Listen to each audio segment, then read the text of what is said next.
folks, if you're looking for a great show, you're saying, I don't know what show to listen to. Stop listening to Fox News and start listening to Patriot Strong Podcast. Stop listening to fake media and Newsweek and Newsmax and start listening to the Patriot Strong Podcast. Make it your daily mission to listen to this podcast and share it with your friends. Thank you so much, Courtney. Have a great day.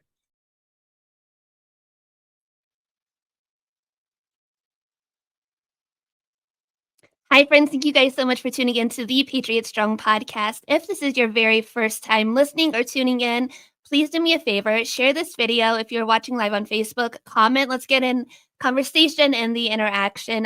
Give this a subscribe if you're listening on iHeart, Spotify, any other streaming. I really think you guys are going to love today's episode because there's so many of us who can just sit back and relate to today's topic every single day. And I am so grateful that our paths have crossed and I'm able to bring in my next guest. Dr. Carole Lieberman is a board-certified forensic psychiatrist, best-selling author, and 3-time Emmy-honored TV personality. Known as America's Psychiatrist, she has provided expert analysis on major cases, including the Gabby Petito case, which I know captured America whenever it was going on, the Ginny Jones murder trial, and is a leading voice on the intersection of politics and mental health, which I feel is something that we are seeing more and more of every single day. So I'm so excited. Dr. Lieberman, thank you so much for your time and welcome to Patriot Strong. Well, thank you. My pleasure to be here. I am so thrilled to get into our topics of discussion today. But for my audience who might not be as familiar with your work or yourself, can you kind of introduce a little bit more and kind of give a background into the history of you and why you wanted to become a psychiatrist and just the 101 of you? Okay, let's see. How much time do we have? Well, let's see. But why I wanted to become a psychiatrist was because when I was a teenager, and I had already decided I wanted to be a doctor, but when I was a teenager, I read Freud's interpretation of dreams. And I totally felt the connection that, as a teenager, not really learned in these things yet, still there was a connection. I felt like, yes, this is it. This is right. And I had the good fortune of being able to study with Freud's daughter, Anna Freud, in London several years later. That's that. And then, I've always wanted to be able to share my wisdom, my teachings with a lot of people, not just sit in my office, and see 8 people a day for an hour each, and that's that. I always felt like I've had a lot of experiences. I trained at NYU Bellevue. Bellevue in Manhattan is like the place to see all the rainbow of, and I don't mean rainbow in terms of LGBTQ+, but I mean the rainbow, the whole gamut of craziness. And so I always wanted to share the various insights and so on that I was fortunate to glean during my training with the world. And when I started out, I was doing all kinds of things. I was a host on, Lifetime Medical Television. Just a whole bunch of different things in media and in print and TV and radio and all that. And, going and when I was doing that at the beginning, I would talk about whatever there was in the news from a psychological perspective. But maybe since the time that Obama became president, and I realized that this country was in deep shit, I focused more of my, what I talk about to being things that would try to help America restore itself. I don't want to copy. I heard you could say, make America great again, but I think somebody else got that first. But to try to fix a lot of the things that are happening in this country. And so I particularly focused on that. I mean, yes, do I analyze silly things that celebrities do, like get divorced or like all kinds of things? Sure, that too. But what my heart is in helping this country. And so I've been called I am called America's psychiatrist. And when 9/11 happened, I particularly honed in on terrorism because I'm born and bred in New York City. And my daughter was at Barnard at the time that 9/11 happened. And which, boy, has that changed now. And so, so I had a lot of connection to that. And since then, I have been helping people cope with terrorism, cope with, whether they were impacted directly or indirectly, or, just the ongoing threat of terrorism that many in America are totally in denial about, which drives me crazy, because we are more in danger of terrorism than we were before 9/11. So I've written 2 books about terrorism. I, do all kinds of programs about terrorism. I have a podcast, the Terrorist Therapist Show, and I'm really, I've helped people. Just this morning, for example, I was doing one of my volunteer calls to an Israeli.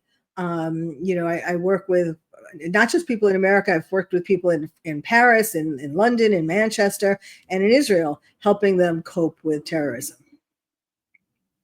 That's amazing. I think that, people really need to take a step back and look at how, like you said, how much more terrorism is a threat to, not only us, but everywhere, but especially in the United States today, than it was, like you said, prior to 9/11. I was in 6th grade then, but I remember, it was anything, like all anybody ever spoke about. But now, the last 4 years, we've had open borders, welcoming literal terrorists in from all these other countries. Right. So to say that, like, it's not an important topic or subject to talk about, I think kind of leads into what we're going to talk about today. It really is a threat, and it really, really is, something that we need to take seriously, because we're seeing, every day a new headline of, a college student who got murdered, or a little kid that was kidnapped, and the person that it traces back to is a criminal, from another country. They weren't vetted. They were just all welcomed in for whatever reason that the last administration had. But that's another story. Um, we began the show with politics and mental health. And, whenever I hear "Make America Healthy Again," I feel like mental health should be included in that, and it probably is somewhere. But I really think the mental health of Americans, especially, I don't see this hardly in any other country, um, is really in danger as well. We have men identifying as women, uh, adults identifying as little kids, as babies. That is also another thing that I would like your comments on: the transgender movement, or the they, them, this, that, all of these pronouns. From a psychiatrist's point of view, what can you say about that before we go into the TDS? Sure. I was mentioning training at Bellevue, and that we had all kinds of crazy people coming in because the other hospitals in Manhattan would send everybody to Bellevue if they didn't want to deal with them, and the police would bring them to Bellevue. So if they brought someone in at that time who said, a guy who said he was a woman, or a woman who said she was a man, and she was determined, no, you have to call me she or he because I am that. I am not, what I look like. We would have admitted them, because we would have diagnosed them as having a delusion, possibly schizophrenia, possibly manic depressive illness, some other psychosis, a drug psychosis, anything that is a psychosis, because it's a delusion. So now, not to say, and this gets lost typically in discussions about transgender and all of that, not to say that there aren't really authentic people who are authentically transgender or gay or lesbian, but the numbers of those people are so small compared to the number that today gets lumped into this LGBTQ plus. Because, to be authentically gay or lesbian or trans, that comes from a combination of the hormones that were circulating in your mother's body when you were gestating, for the 9 months that you were in there, plus the psychodynamics, the relationships that you have with your mother and with your father when you're growing up, especially in the early years. So that kind of comes together and does make people, as I said, authentically gay or lesbian or trans. But today, the vast majority are people who have been made something other than what they were born as, who have been told that, oh, you seem sad. You know what you need? You need to become the opposite sex. That'll make you happy. And so many people have been, unfortunately, put through the pipeline of getting hormones and surgeries. And then at some point, some of them now are waking up and realizing, this was a big mistake. And they don't feel happier. In fact, there are more suicides in those people who go through the hormones and the surgery and all that, and then wake up on the other end and realize, I shouldn't have done this. So it's very sad, very tragic. And I think what Trump is doing with that, trying to stop the clinics, at least the ones that get federal funding, I think, it may seem harsh to some, but you have to stop somewhere. We have to stop the flow of this, stop the abuse. It's child abuse. And what's even worse than, well, it's hard to say which is worse, but, there are doctors and psychiatrists and psychologists also, all kinds of doctors who are checking off after they see the person for like an hour and they say, oh, yes, that's what you have. You have gender dysphoria. You just need to become the opposite sex. Or trans. It is just very, very sad, and it is child abuse. And yes, there's going to be, when they stop, there will be a stratum of people who will be kind of caught in the middle, and will have to decide. They need to be triaged into which way they're going to go, and how they're going to need a lot of therapy, but they will save. We have to stop at some time. We have to save the people who are coming next.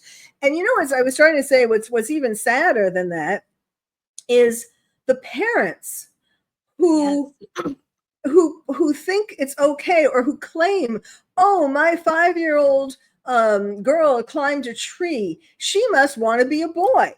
The parents who are who don't get it, that this is, and typically it's because it's a parent who wanted a child of the opposite sex. So when their child gives some kind of hint, like a boy trying on their mother's shoes or a girl climbing a tree or something like that, they jump on it and they say, oh, yes, you really want to be the sex of the child that I wanted you to be, and then they bring them in for all these treatments. It's just very, very sad. And we have to put an end to it yesterday. Yeah, I see all these reels and stories where people are, not everybody, and they all seem to be on one side of the political realm. They're introducing their 9-month-old as, transgender. What do you even mean by that? That doesn't even make sense at all. Or the ones that are giving their pre-adolescent child hormone blockers from one way or the other. The ones that are consenting to top or bottom surgery, not with the child's consent. I would think, a child's brain isn't developed at 5-6 years old. They can't make that choice. So I think it's a lot of influence from, like you said, these parents that are hopping on the bandwagon to be cool or, to do whatever. But it really is, mental health for one. They're just, again, I don't even know how to describe it. I see these things that makes me sick to my stomach because I don't understand how somebody could do that to their child.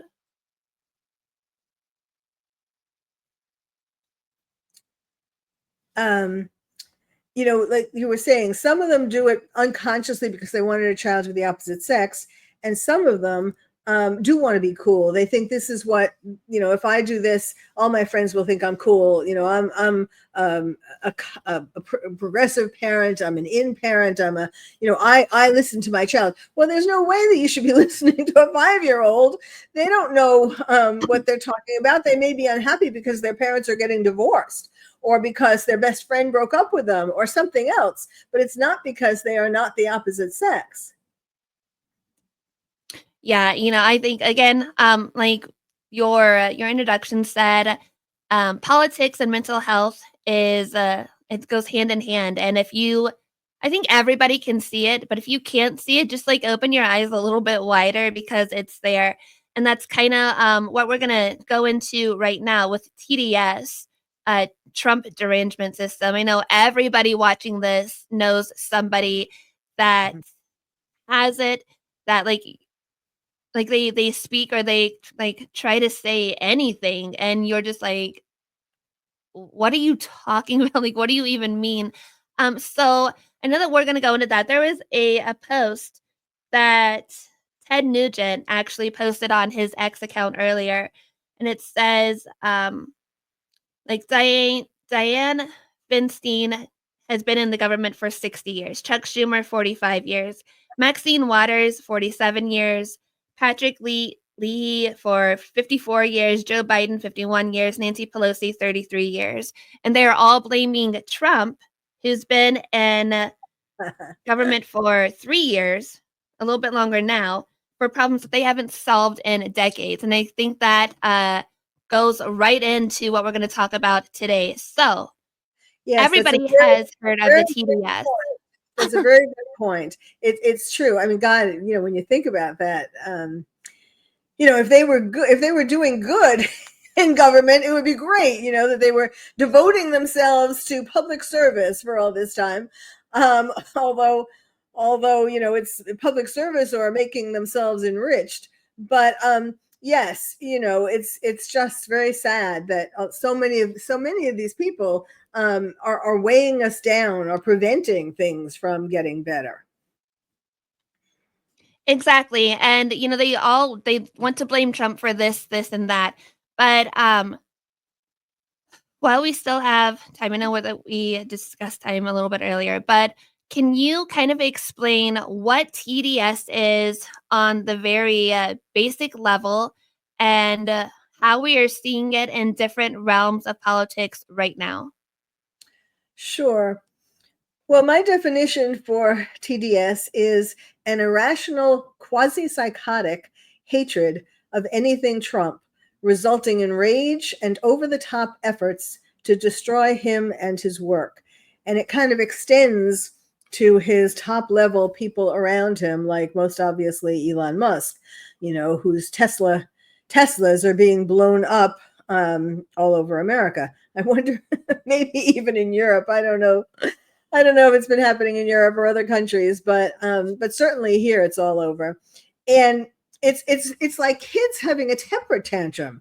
Basically, that's what it is. Yes. They're angry that this guy got in, who they didn't vote for, and also it has to do. I mean, it goes before, during the campaign, the Democrats did their best to make people afraid of Trump. It's not like just don't like him, don't vote for him. It's making people afraid that he was going to do all kinds of crazy stuff if he got to be president. And so it's more than just I wanted the other guy. It's like people being actually scared of what he's going to do. Now, I was at the inauguration, which was like amazing. And watching him sign the executive orders and so on was just so thrilling. And if you look at his orders, you can't really, if someone, if it wasn't Trump, if people didn't know who signed these orders, there is nothing that you shouldn't be thrilled about. There is nothing that doesn't make America great again or work towards that. So really, in other words, these people, that's why I say irrational, quasi-psychotic, because it's not logical. It's not the actual things that he's doing or that he promised to do or that he's, will do in the future. It's just a fear and a hatred and at the end they were talking when he was in Madison Square Garden, they were talking about his being Hitler. So like, why wouldn't you be scared of Hitler? So that laid the groundwork for this. And then, of course, on a more practical level, there are a lot of people who don't like he's changing it because, either they lost their job or I love it when Elon Musk asked people to write down what they did in the past week. And that made a whole big tizzy and people couldn't figure it out. Or, like, hello, if any job you have, if you're a secretary in a corporation and your boss asks you, what did you do last week? You should be able to write a list of what you did. I mean, this isn't brain surgery. So, but people are upset about being, they have gotten away with so much for so long that they don't like being held to task. And, that's something that, bringing back up with what Elon wanted everybody to do with the Doge to give like a list of 5 things that you did within the last week. So we know what they're doing. They show up for in office, once or twice a month. And they're exposing all of this wasted funds on, transgender studies of frogs or, there's a whole list of things that they've exposed. And I even read today where, the TDS by association, kind of filling in or overflowing into Elon Musk and his companies that I don't know if this is true or not. I've not looked into it. That Elon was even considering maybe stepping away a little bit from his political position right now. I don't know, again, if that's true or not. It was on my X feed. But it really is some kind of psychological, confusion, well, that's disorder. If you have to, that's the point. That's what the TDS people are trying to do. They're trying to create this. They're trying to create these kinds of problems. Now, of course, Elon Musk has to at least be giving thought to, am I going to watch my whole empire, right. crush, fall down? Because everybody's, smashing Teslas and smashing Tesla showrooms and factories and all that. I mean, how far am I going to wait? Of course, you could get, I think the better solution for the time being would be to get more security, in these places. But, well, I mean, of course, you can't get security just for everybody who drives a Tesla. But so, yeah, it's a tough thing. I would hope he doesn't step away. Maybe, I don't know. I mean, because, yes, what they were doing with Doge is so important. The crazy things that they found, money, well, first of all, starting with Social Security, where they found people on the books who were 150 years old and still getting Social Security. Really? And those checks are getting cashed. So somebody's getting that money. Yeah. And, my husband and I was reading through the list of people that, that they found. And there was, I think Trump had said in one of his speeches, 2 people that are 10 years older than America is that are receiving Social Security checks, every month. But it does make a good point. These people aren't being held accountable for anything. But also those people that do have Teslas, they're minding their own business, living their day to day, and they come out of the grocery store and their car has been vandalized, which is absolutely insane. But also, on the other hand, the same people that are doing all of this damage and vandalism are the same people that a year ago preached about buying the EVOs that, oh, you have to buy Tesla. It's good for the environment. So, which is it? Right. Yes. Maybe Tesla owners should get stickers or something they put in their window. Right. You can key my car however many times. I'm a Tesla owner and I'm proud of it. I don't know, something like that. I love Elon. Something. Or really, actually, what they should say, because it's true, this is how they've caught some of the people. They activate the system in the Tesla that the security system that takes a picture of who is by the test, like if something Oh yeah. if something touches the Tesla or some, there's a security system that has taken pictures of people who are doing bad things, vandalizing the Teslas. So, so hopefully that will get around and people will realize that they're going to get caught. Although then they'll start wearing masks or something. But it's so stupid. This is like what kids in grade school would do.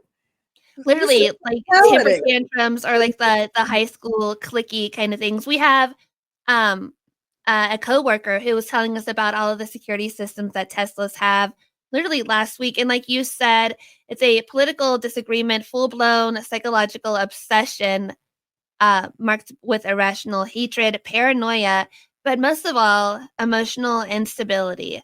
And I think that, wraps right back into the mental health thing. Like you can't be on one side, oh, go buy a Tesla because it's good for the environment, but don't buy a Tesla because now Elon Musk supports Trump. So, like, can you not stand strong in your belief one way or the other, where you're not swayed, so to the left or right by what like the mainstream media is pushing? Like that's really sad that people are persuaded that much to go damage somebody else's personal property. Just because you don't like what somebody said or did. Like, that's insane to me. So now they're forgetting about the environment. So, it's okay to have, I don't believe in climate change and all of that anyway. Right, but like, yeah, me neither. For those people who supposedly do, they'll give that up. Well, make some excuse as long as you hurt the Tesla.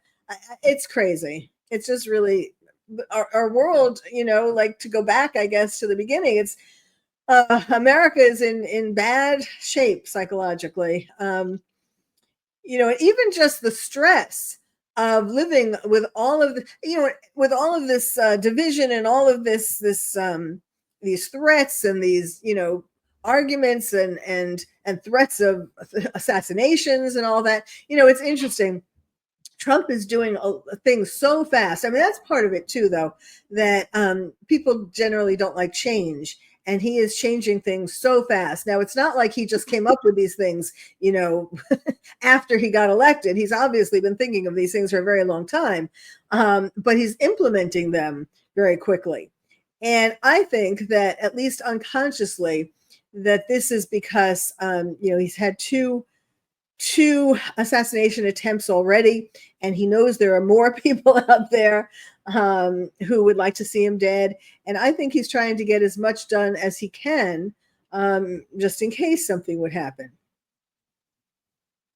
Yeah, he has implemented so many, executive orders trying to stand up for what the American people want, like no men and girls sports, closing the borders, the disassociation with the public education department.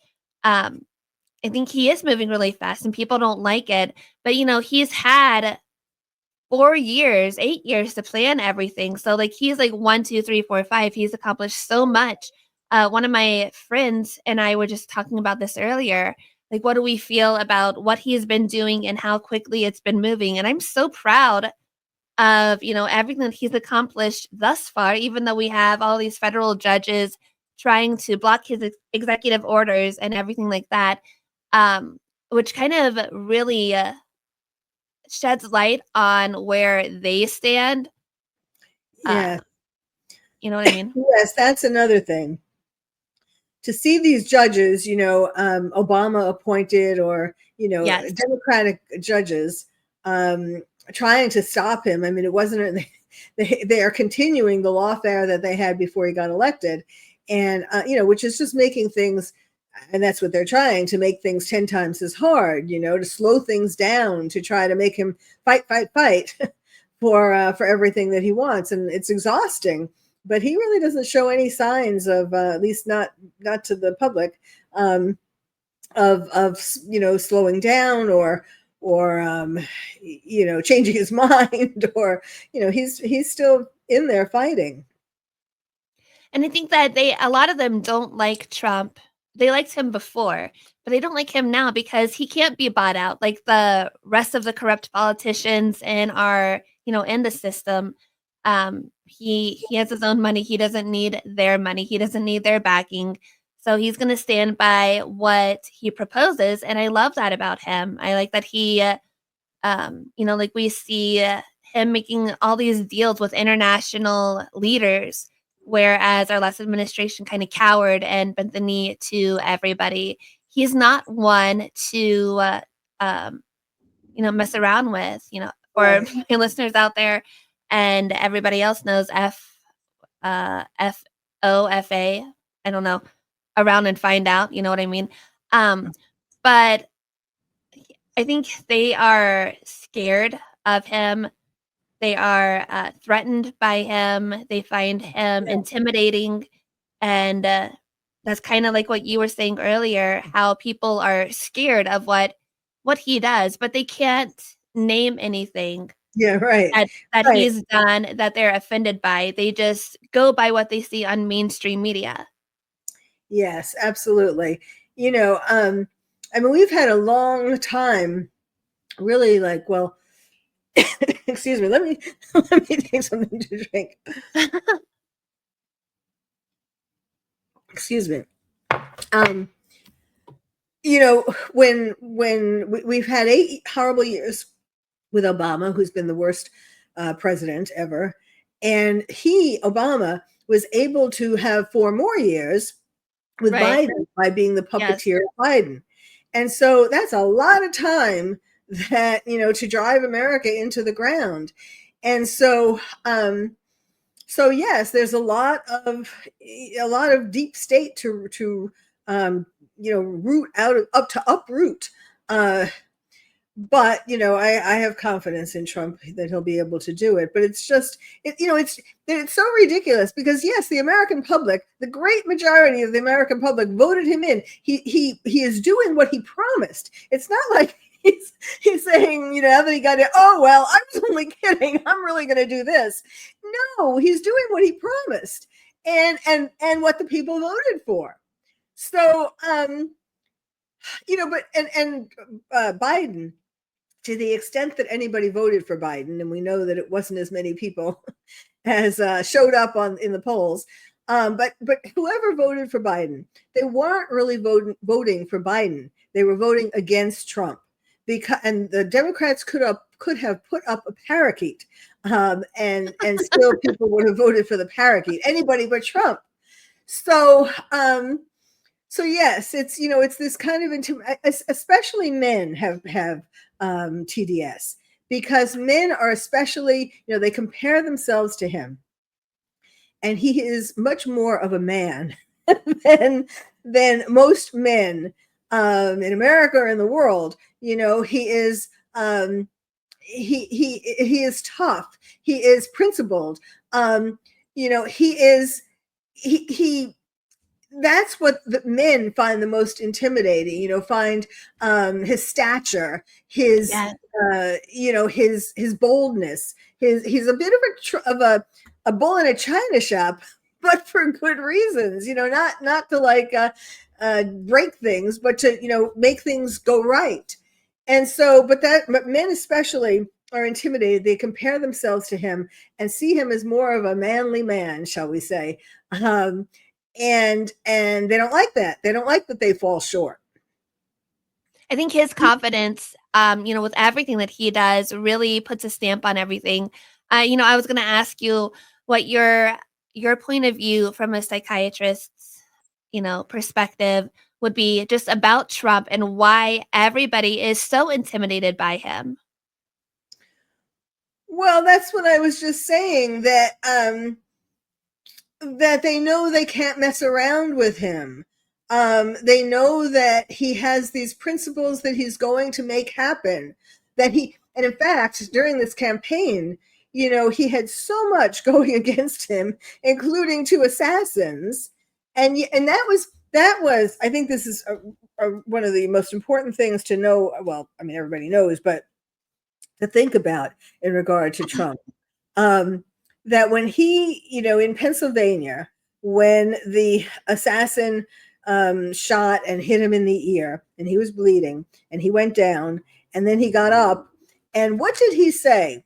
Fight, fight, fight. What he meant then there was, if I die, because he didn't really know how what was injured, how seriously he was injured, but his point was, like, if I die, you people have to keep fighting for democracy, for America. Don't let these, the deep state take you over. Don't let these people who want to be woke or want to do all these horrible things, the borders, the economy, all this stuff. Fight, fight, fight. And I thought that was amazing. It was a really telling moment that told the character of the man, because, he just got shot. He just was pushed down, or he went down. He just popped up with all these Secret Service people around him. I mean, clearly what he said was he didn't have a chance to think about, or he didn't prepare ahead of time. If I get shot, I think I'm going to say fight, fight, fight. This was just raw. This was how he really felt, and it showed how he really had America at heart. And he's just so headstrong, and like you said, it is America first. It is make America great again. His life was almost taken away, and what he told the American people, the first thing, continue to fight. This, I don't know if it's going to happen again. I think that's just a headstrong kind of mind game that he's playing. Like, you know what? It's still going to happen. My people still have my back. And I think there's more of the MAGA movement than there are of the TDS. Yes, I think so and like too. you said before, the TDS is political disagreement, psychological obsession, irrational hatred, paranoia, emotional stability. And it extends beyond Trump. We've seen, people talk about his family, his associates, targeting his allies, supporters. Did Hillary Clinton call us deplorables, or, something like that? And it creates a dangerous climate for censorship and persecution on those who do support him. My podcast 2 or 3 years ago, my family got death threats. They got emails almost every day for 2 weeks, saying, oh, I'm going to do this or do that. And it was nothing because I could, read through the lines. But for people to target strangers just because of their political affiliation, there's something not right about that. Yes, yes. And that's one of the things, of course, that's happening a lot now too, the swatting. Yes. People like you, I guess, who, are put themselves out there as supporters. And I'm waiting to get I shouldn't say that. I shouldn't put that into the environment, into the universe. But yes, the fact that they're that crazed that they would do these things to people just because of who they voted for or what they believe in, or I mean, it's really awful. It's not America. This is not, I believe in the Norman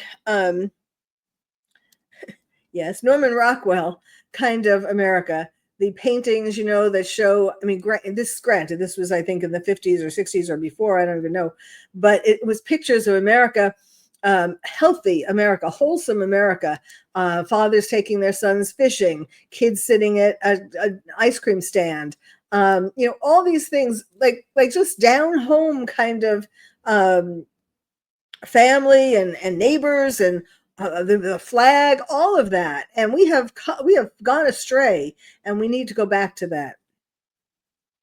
And I think over the last 4 years, a lot of the MAGA movement has seen just how far they've tried to take those things out of, our everyday life. They've tried to distance us from the, nuclear family, a mother, a father, kids.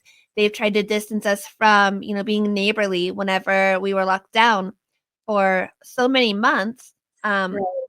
You can't socialize, you can't go to family gatherings, you can't do this, you can't do that. But I think that showed us just how much we truly need that. We need the foundations of, what our forefathers founded this country on. That's so important. So I think they hate that because Trump and his supporters find that important. And the ones that are, targeting all of these people, they want to continue to take that away, which we've seen these last, 4 years. But we have people commenting in.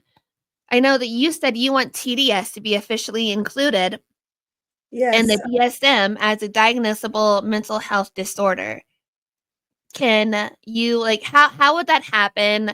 What can we do to make that happen? And then I have some follow-up questions. Okay. Well, yes, I am putting the finishing touches on my proposal. We're up to DSM-5 now. Well, DSM-5 TR. And when we were on DSM-3, I was actually involved in determining what would be the criteria. I was part of a committee. It wasn't just me. I was part of a committee determining what would be the criteria for schizoaffective schizophrenia versus manic depressive illness versus schizophrenia, because schizoaffective schizophrenia is like a combination of the two, of schizophrenia and bipolar.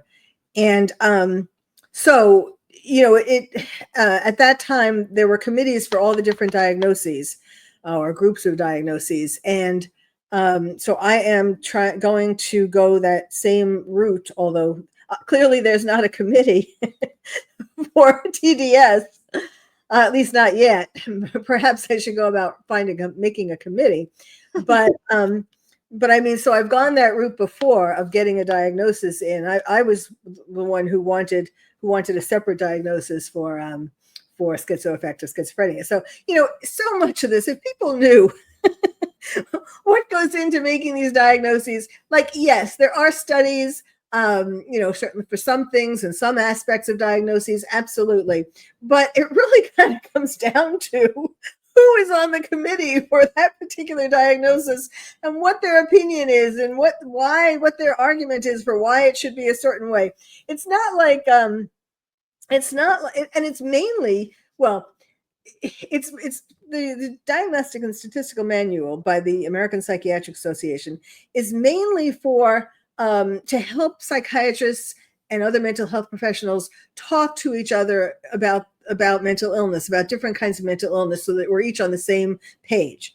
But it's also for insurance companies. Insurance companies have crazy insurance companies who don't pay enough for people who are treating people with mental illness. They have all different kinds of schemes. They change it around all the time for what diagnoses they're going to pay for or what diagnoses, how long. I don't take insurance anymore because it was too much of a hassle. I spent more time trying to appeal my denials for insurance than I did on patients, and I didn't want to do that. So I just take people who are private pay, which is unfortunate. That's not the way it should be. But I remember when I was doing insurance that they would have social workers or not even social workers at the insurance company deciding whether my patient should get more treatment sessions. Like, hello, I'm seeing this person. They are suicidal. You're going to tell me that I should not treat them anymore because you don't want to pay for them? I mean, the horrible things in mental health, all insurance, but especially mental health insurance. And which is why, by the way, and this is something that's one of my biggest pet peeves, when some years ago, 10 years ago, more than that, insurance companies came up with the idea, they're always trying to cut costs, of course. So they came up with the idea that if they pay non-psychiatrists, psychiatrists or MDs. So if they pay someone who isn't an MD, a psychologist or a social worker or a marriage and family therapist who have lower levels of education to do therapy, and they just pay psychiatrists for med visits, then they can cut down on paying psychiatrists more money, they were, to do therapy. And so, so what has happened is psychiatrists, not myself, I mean, I'll explain what I do, but psychiatrists on the whole, most psychiatrists have had to give up doing therapy for patients. Because if you see 8 patients a day for like 45 minutes and then you have 15 minutes in between, so you see 8 patients a day at the rate that the insurance companies pay, that you can't continue to pay your mortgage.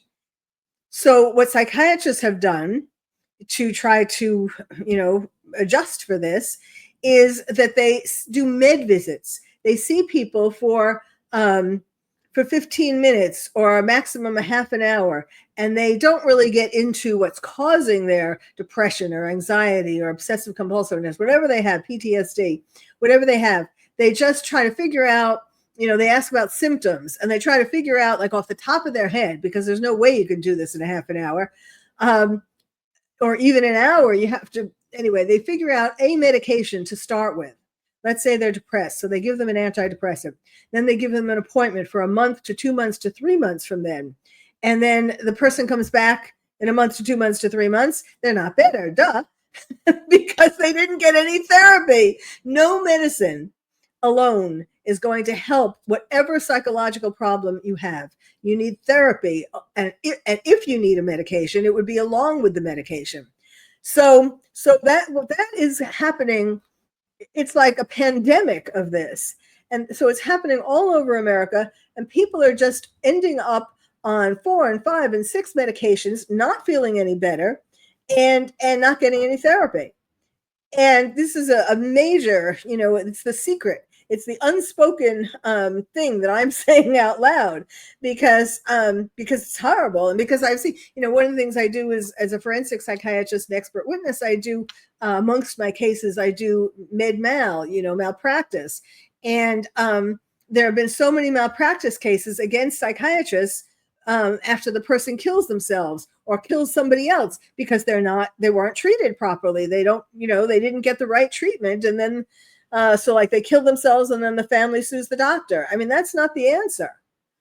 So it's really a sad story, and it all goes back. And I'm told, I don't know I'm not like an expert on insurance, but in terms of, the history of insurance, but I'm told that this all started with Obamacare. I believe that. We've learned so much about so many people and the deception of so many people over the last, 4 years. That so much is coming to light, and we're really seeing a lot unveiled that we didn't know that we were experiencing before. One of the questions that I want to ask you: how can, we have family members or friends that are TDS? How can we help them, if we can help them? What would you say to do that? Well, I recommend, it depends, in the proposal that I'm making to the American Psychiatric Association to include TDS in the next DSM. I have recommended certain treatments. Well, first of all, I've divided TDS into minor cases, moderate cases, and major cases. And so depending upon what the person has, that would be, you would choose the best treatment. For a minor case, generally logic for any of these people doesn't work, because they're not logical. But I say that if it's a minor case, you might want to try, some confronting them with things that Trump, not confronting, but I mean, trying to explain to them things that Trump, some executive orders, for example, that would particularly benefit them, like depending upon their particular problems in life, I don't know, whatever it is that Trump made an executive order about that would has a special benefit to that person. You could try talking about that. Do you know that he did this, and how do you think that's going to affect you, and so on. I think some people, for the most part, it would be helping people through therapy by not focusing on the policies or the politics, but focusing on things in that person that are getting in the way of them liking Trump. So in particular, a good example is for men who are feeling less manly compared to Trump. helping them in therapy with their self-esteem, and bolstering that, figuring out what things bother them about themselves, what they could do to fix it. In other words, getting people to concentrate more on themselves and what it is that they can do for themselves, or what it is that they can fix for themselves, through therapy. And rather than projecting their problems onto Trump. And then for major cases, depending upon if there are, I talk about certain kinds of psychiatric syndromes, or not syndromes, but like symptoms, I guess you would say, that can be associated with that: anxiety, depression, PTSD, hysteria, histrionics, different constellations of symptoms. Fixing that, some people with major cases could benefit from, along with the therapy, medication that addresses these particular issues. So, like, let's say someone is super anxious, thinking that Trump is going to, ruin their lives. I actually don't give, that's probably a bad example, because I don't give people anti-anxiety medication. Oh, and I never finished saying, I was talking about what most psychiatrists do. I don't do med visits. If somebody wants to be my patient, they have to see me at least once a week for psychotherapy. And then if they need medication, I do give them medication, but a lot of the people don't really need it once they start the therapy. But so then there are certain treatments, certain additional things that you can do for these, the depression. And so, like, depression is a better example, because then you would give them antidepressants.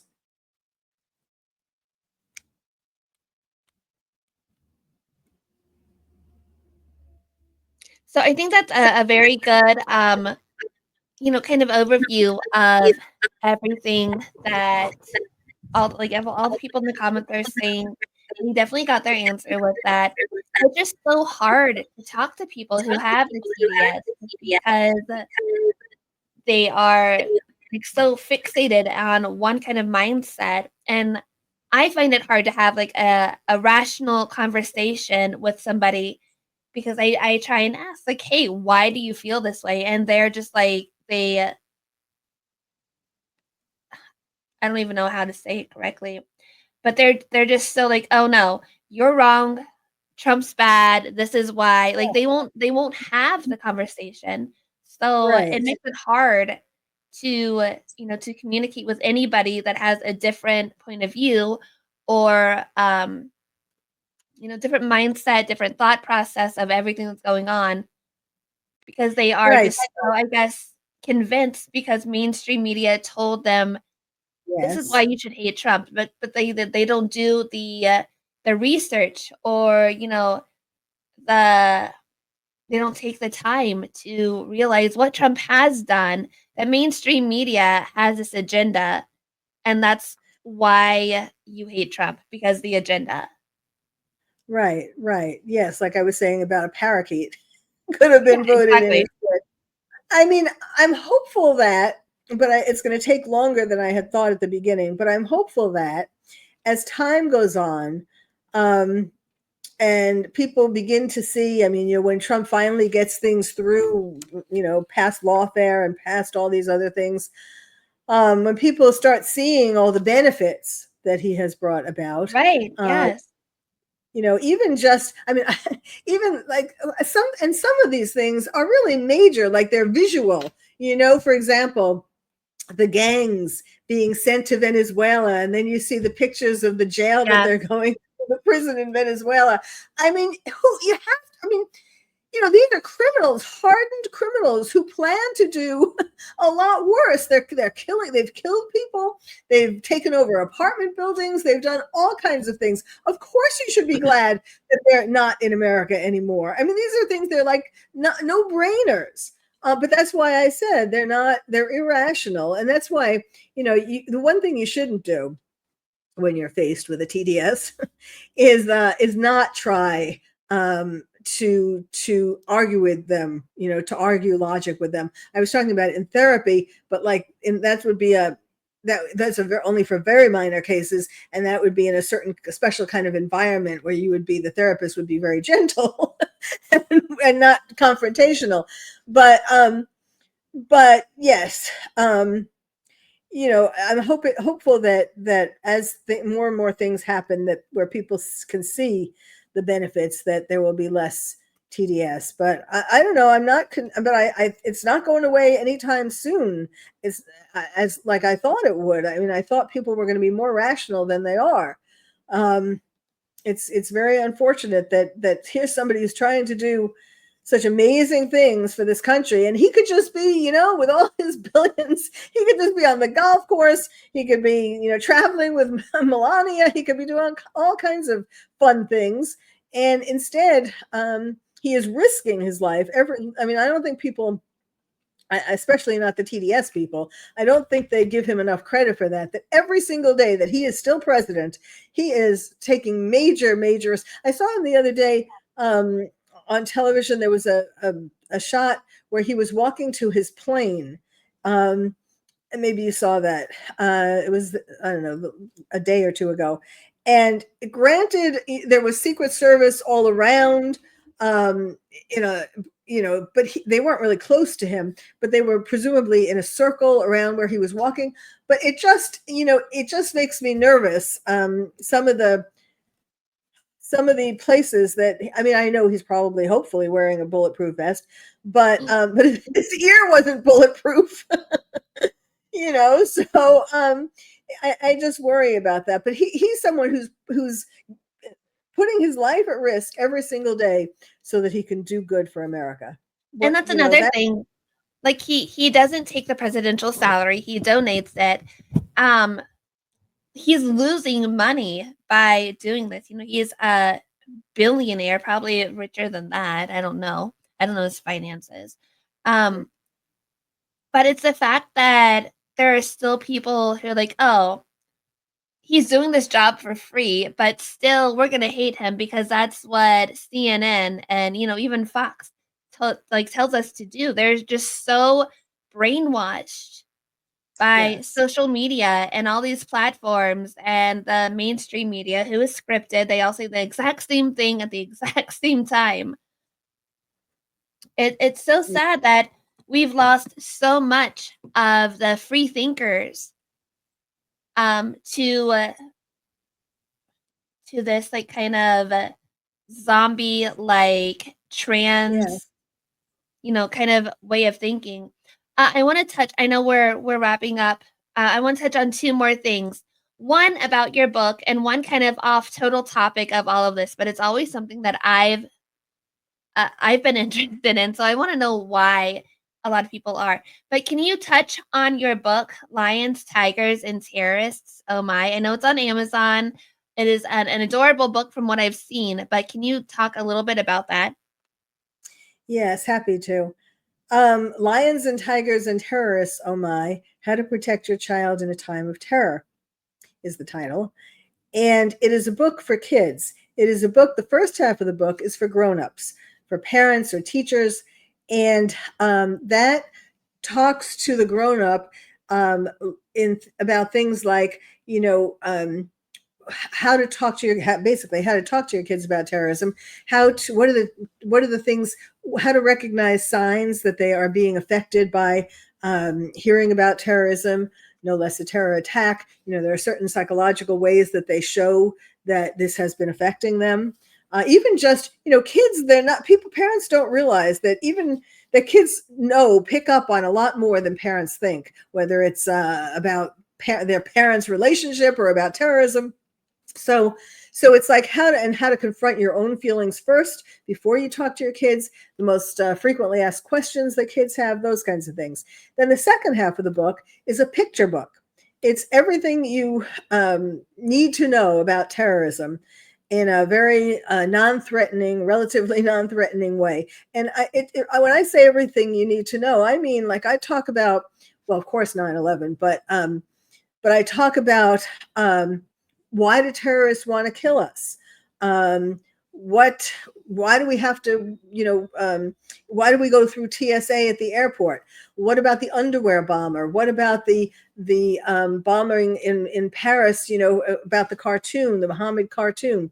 I talk about, in fact, how people who I compare a terrorist to a bully on the playground, and I get into even that these are people who are taught a radical kind of religion, and they want you to believe in their religion, and if you don't believe in it, then they want to kill us or destroy us. And I mean, I'm not saying it in as careful language as I wrote it, but everything. And then at the end of the at the end of the adult section, I have 88 things you can do with your kids to build resilience. And at the end of the kids section, I have 10 things that the kids can do to make themselves more resilient and stronger, to be prepared for a terror attack. And what was the other thing you asked me? I forgot what the other thing was. Completely off topic, but Okay. I know that we're going to derive from the TDS.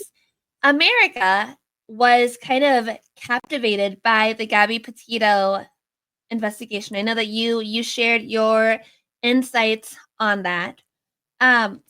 Why do you think that people are so engaged and so intrigued by all these murder mysteries, or like the 48 hours, the first 48, all of these things? Why do people like listening to these murder mystery documentaries? Why were people so captivated by Gabby Petito and the Brian Laundrie case? Well, the Gabby Petito Brian Laundrie case hit a nerve in America. There are lots of women who are dating Brian Laundries, but they don't necessarily know it yet. My first book was called Bad Boys: Why We Love Them, How to Live with Them, and When to Leave Them. And one of the types is the abusive type, the Prince of Darkness. And so it really, I mean, that of course was what Brian was. He was very controlling. He was, these kinds of guys. This is the OJ type. And these are men who were abandoned in some way by their mothers, not necessarily physically abandoned, like their mothers didn't die necessarily or go away, although that could be it. But in most cases, it's that their mothers abandoned them psychologically. They weren't there for them. And so for OJ, his mother had a baby. Well, first of all, his parents got divorced, and so his mother mother worked several jobs, and she didn't have as much time to be with any of the kids. And she had a baby with less than a year after OJ. So OJ was literally replaced at the breast by this sibling. So that's an example of how a young boy would grow up feeling.